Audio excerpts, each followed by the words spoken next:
India போன்ற ஜனநாயக நாட்டில் எதிர்க்கட்சித் தலைவர் பதவியை அங்கீகரிக்காமல் பார்லிமென்ட் செயல்படுவது சரியல்ல என்று டி. ராஜா எம்பி கருத்து தெரிவித்துள்ளார்.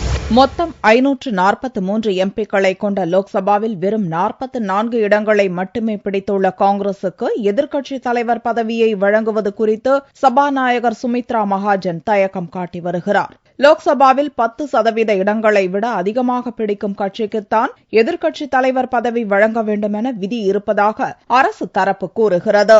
இந்த விவகாரத்தில் சபாநாயகர் சுமித்ரா இறுதி முடிவெடுப்பார் என்று பார்லிமென்ட் விவகாரத்துறை இணையமைச்சர் வெங்கையா நாயுடு தொடர்ந்து கூறி வருகிறார். இதுகுறித்து இந்திய கம்யூனிஸ்ட் தலைவர்களில் ஒருவரான டி. ராஜா கூறுகையில், எதிர்க்கட்சித் தலைவர் பதவியை அங்கீகரிக்காமல் பார்லிமென்ட் செயல்படுவது சரியாகுமா என்று கேட்டார். இந்த அரசியல் பிரச்சினைக்கு சபாநாயகர் தீர்வு காண வேண்டும் எனவும் ராஜா வலியுறுத்தினார். It is an issue, but it should not be looked at as legal technical issue. It should be looked at as a political issue.